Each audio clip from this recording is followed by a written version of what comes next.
So, continuing the imaginary situation of me looking for an accommodation, and let's say so far I defined what is important for me in the search, and now I'm ready to have a look at the options available.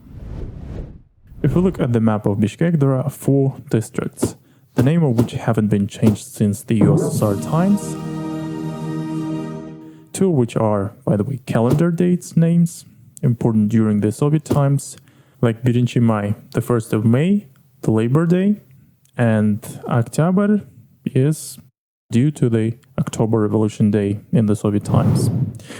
And the other 2 are USSR Bolshevik leader names. Here I knew, of course, Lenin, but I had no idea about Sverdlov, who is, as I googled, is sometimes regarded as the first head of the state of the Soviet Union. A fact that probably not many people nowadays care about.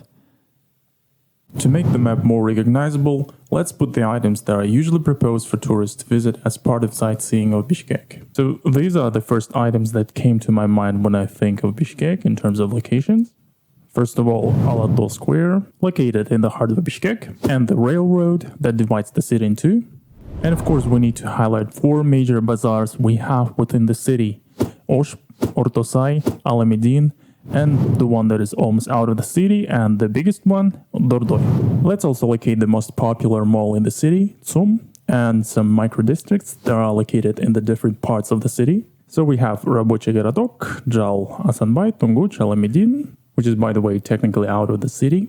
We have the business center, which is unofficially called the Golden Square, Yug 2 or South 2, and many more, but this will give you an idea of what is located where within the city. Here's what I have about Bishkek, just off the top of my head. You can, by the way, add in the comment section to this video anything I might be missing, the one that you might consider adding to the map. So the northern part of the city is older and hence consists mostly of lower buildings. And also, since the ground is located lower in altitude, I heard it's a little bit swampier there, which also probably why you can't see a lot of high buildings there, but that's just my conjecture. It might be wrong. As for the eastern part, it's called Pромзона, which stands for Промышленная зона or industrial zone, and as you may infer, not so much suitable for convenient accommodation, but things slightly getting changed, and even though you might expect cheaper places to stay, places like Tunguch and even Alamedin might not be totally out of consideration.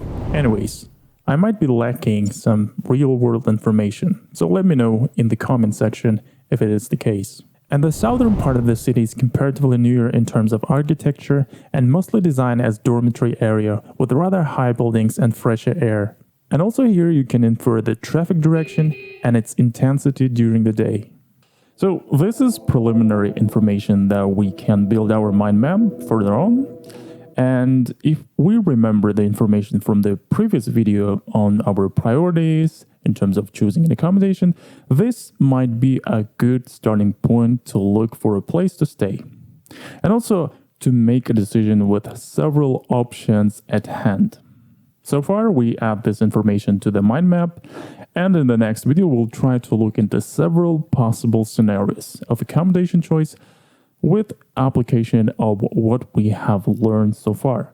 By the way, this is the last video I'm going to post on almazlivedesign page on Instagram and YouTube, since there is a separate channel on YouTube now and also on Instagram, which you can find by the name expatKG.com right here. So make sure to subscribe to those pages, and of course, if you find the information useful to you. And once again, let me know what you think about it, and see you in the next video on the new channel.